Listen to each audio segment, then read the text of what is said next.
Chers auditeurs, dans ce nouvel épisode, nous allons parler de la décote lors d'une opération de cession ou de levée de fonds, et des clés pour la réduire grâce à une préparation sur la durée. La décote survient lorsque l'acheteur estime que l'entreprise présente plus de risques que de certitudes. Dépendance à une personne, manque de lisibilité financière, organisation peu documentée ou absence de processus clair.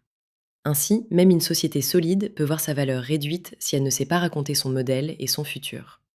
Chez Skeltoussel, nous observons que la décote dépend plus de la présentation et de la transmission que de la performance brute au moment où l'on signe.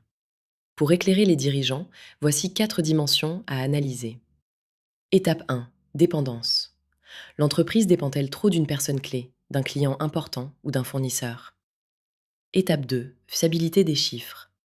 Marge, trésorerie, récurrence et saisonnalité doivent être lisibles et expliquées. Étape 3. Qualité organisationnelle. Procédure, rôle et responsabilité. Une organisation dans les têtes est un risque. Étape 4. Chantier simple et rapide. Mettre en place un tableau de bord, clarifier une segmentation client, formaliser un plan d'action et mettre à jour un organigramme.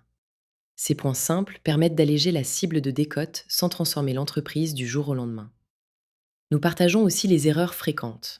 Attendre la dernière minute, croire que les chiffres parlent d'eux-mêmes, minimiser les risques, ne pas documenter les éléments clés et penser que l'entreprise peut tourner sans le dirigeant. En procédant étape par étape et en documentant ce qui sera examiné par un acheteur, on obtient une meilleure lisibilité et une valorisation plus fiable. Enfin, les bonnes pratiques. Piloter avec un tableau de bord lisible, structurer l'organisation progressivement et sécuriser les axes sensibles.